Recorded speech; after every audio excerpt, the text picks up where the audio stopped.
Bonjour à tous, c'est le Père Jean-Marie Luc qui vient vous rejoindre aujourd'hui pour vous parler des lectures de ce dimanche 4 octobre. Alors, bien, on fait le tour. On commence tout de suite par la deuxième lecture. C'est Saint Paul apôtre aux Philippiens et il commence par ce leitmotiv, ce qui doit résonner dans votre cœur. S'il y a une parole à garder ce dimanche, c'est ça. Frères, ne soyez inquiets de rien. D'accord? Dans un monde rempli de Covid, d'incertitude, de peur, de chômage, de qu'est-ce qui va nous tomber dessus, hein, d'accord, hein, il y a de quoi avoir peur, il y a de quoi être inquiet, et en plus, l'automne arrive, l'hiver, enfin bon, le virus, tout ce que vous voulez. C'est déprimant ce temps et cette ambiance, on ne sait pas très bien à quelle sauce on va être mangé. Et là, Saint Paul qui nous dit, frères, ne soyez inquiets de rien. Donc il a le remède, il faut absolument lire la parole de Dieu, ça tombe bien. Vous êtes sur cette chaîne Révélateur TV qui vous commente maintenant avec le Père Jean-Marie Luc cette deuxième lecture. Mais en toutes circonstances, voilà ce qu'il nous dit, donc le fameux remède, comment on fait pour ne pas être inquiet de rien, en toutes circonstances, dans l'action de grâce, priez et suppliez pour faire connaître à Dieu vos demandes. Donc ça commence par quoi votre prière, toi qui ne sais pas trop prier, ça je te connais bien, en toutes circonstances, c'est-à-dire pas uniquement que le soir en faisant ta prière, dans le métro, dans le bus, à vélo, que sais-je, en scooter, en voiture, t'as le droit de prier. T'as le droit de rentrer en action de grâce. Ça commence par ça. Hein. Ta prière du soir, elle doit commencer par dire merci Seigneur. Hein. D'accord. Merci. Merci pourquoi. Donc tu énumères. Il s'est passé ceci, il s'est passé cela. Et des fois, tu as du mal même à trouver ce qui s'est bien passé. Et ce qui ça aurait pu être pire hein, toutes les fois. Tu es quand même dans un pays qui n'est pas en guerre. Il y a quand même des hôpitaux. Il y a quand même une armée de la police. Même si t'es un bon Français, tu vas râler, je sais, et les Français sont jamais contents, paraît-il. Mais c'est un peu vrai. Je t'assure qu'il y a des gens qui sont bien moins lotis que toi.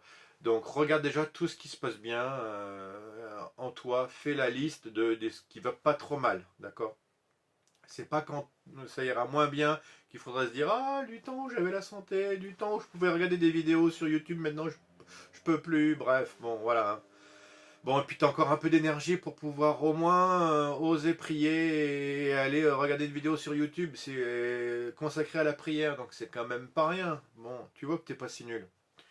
Euh, Action de grâce, listing de tout ce qui se passe bien quand même. Hein, on commence par ça. Dans l'action de grâce, prier et supplier hein, en toutes circonstances pour faire connaître à Dieu hein, dans l'action de grâce. Donc une fois que tu es rentré dans cette ambiance-là, positive, hein, d'accord, prier et supplier pour faire connaître à Dieu vos demandes.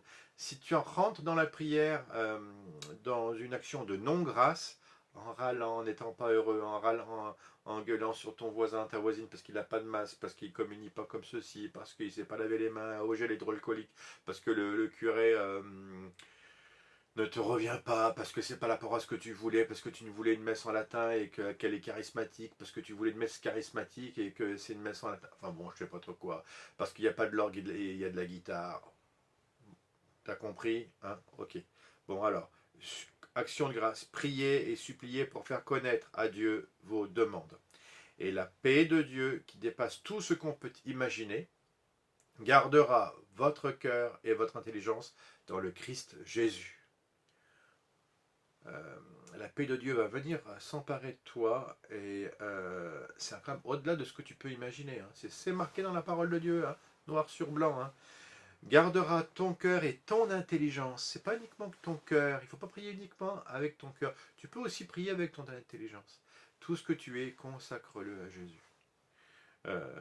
Et puis après, il développe, je vais un peu plus vite, mes frères, hein, en gros, il exhorte à la vertu. Quoi. Tout ce qui s'appelle vertu et qui mérite des éloges, tout cela, prenez-le à votre compte. Allez-y, vous avez le droit d'être des gens bien et de faire le bien autour de vous et d'être un peu vertueux, hein, d'accord? Ce que vous avez appris et reçu, ce que vous avez vu et entendu de moi, mettez-le en pratique. Il ne suffit pas d'être plein de bonne volonté, il va falloir l'appliquer toute cette semaine. Il y a peut-être des décisions à prendre cette semaine. Il y a peut-être des gens à lâcher, des situations à lâcher, des lieux qui vous emmenaient vers le chaos et vers le péché. Surtout, allez, on fait le ménage, d'accord? Bon alors, l'évangile, parce qu'il faut quand même aller, c'est Matthieu 21, 33, 43. Waouh, c'est Jésus qui raconte une histoire. Les paraboles de Jésus, alors celle-là, elle est corsée. Elle est destinée aux chefs des prêtres, au-dessus des prêtres, et aux pharisiens. Alors là, eux, ils en prennent pour leur compte. On est tous un peu un chef de prêtre et pharisien. Un pharisien, c'est celui qui croit qu'il a réussi, qu'il a compris le mystère de Dieu, il lit la parole de Dieu et il estime que les autres sont moins bien. Attention, alors là, quand Jésus raconte une histoire, c'est l'histoire d'un type qui plante une vigne, un vigneron, mais alors vous, ça vous dit rien, les vignerons, parce que c'est pas votre métier.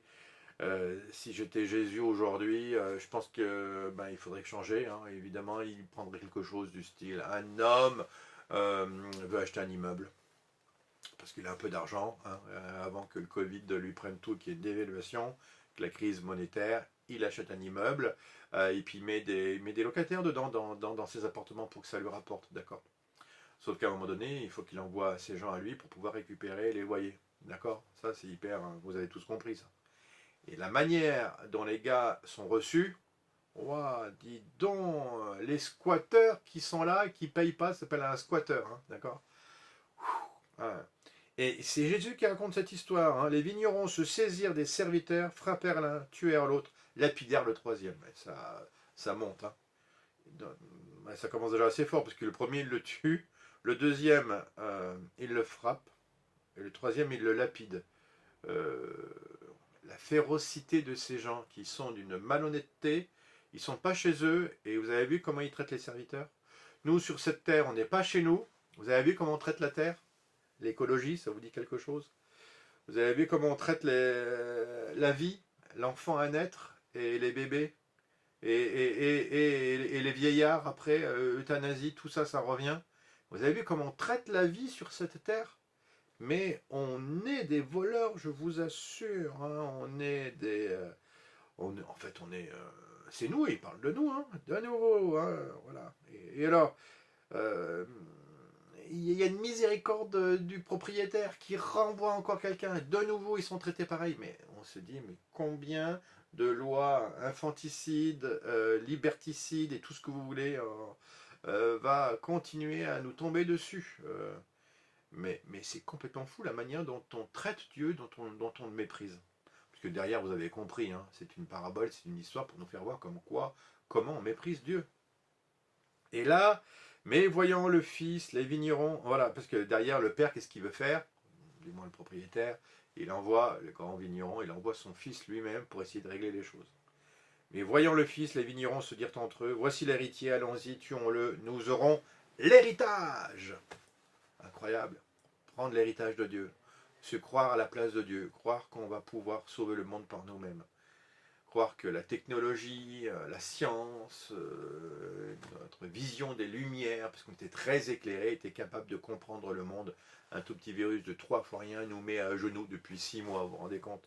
Et on n'a même pas encore pris les leçons de ce qu'on devait faire.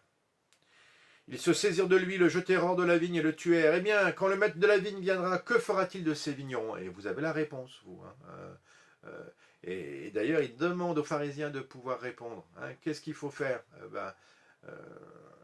Il voilà, il les fera périr misérablement. Bon, et Jésus va conclure. Hein. N'avez-vous jamais lu dans les Écritures la pierre qu'ont rejeté les bâtisseurs est devenue la pierre angulaire? On se dit, pourquoi il nous parle de ça brusquement? Moi, je pense toujours à ça quand je vois une voûte dans une église, la fameuse pierre angulaire. Des fois, on pensait que ce ne serait pas celle-ci qui serait choisie. Nous, des fois, on peut être tout abîmé, mais Jésus nous taille un biseau pour que nous puissions être mis là où nous devons être. D'accord? C'est là l'œuvre du Seigneur, une merveille sous nos yeux. Donc, n'ayez pas peur d'être taillé. C'est peut-être votre tour en ce moment, mais il vaut mieux être taillé maintenant qu'au purgatoire, histoire de bien rentrer au ciel, de bien rentrer dans la volonté de Dieu. Aussi, je vous le déclare, le royaume de Dieu, alors là, sera enlevé, hein, parce qu'il dit ça aux pharisiens, vous sera enlevé pour être donné à un peuple qui lui fera produire son fruit. Nous avons, chers frères et sœurs, tout intérêt à faire donner du fruit à la vigne, hein, que le Seigneur nous a donné. C'est vous la vigne, en fait. Hein. vous avez plein de talents, il y a plein de beaux raisins. Faites un beau vin avec votre vie, puis vous allez réjouir le cœur des hommes qui sont autour de vous. Vous allez surtout réjouir le cœur de Dieu. Alors, haut les cœurs, on n'a pas peur. Frères, ne soyez inquiets de rien, repartez avec cela, et paix à votre cœur.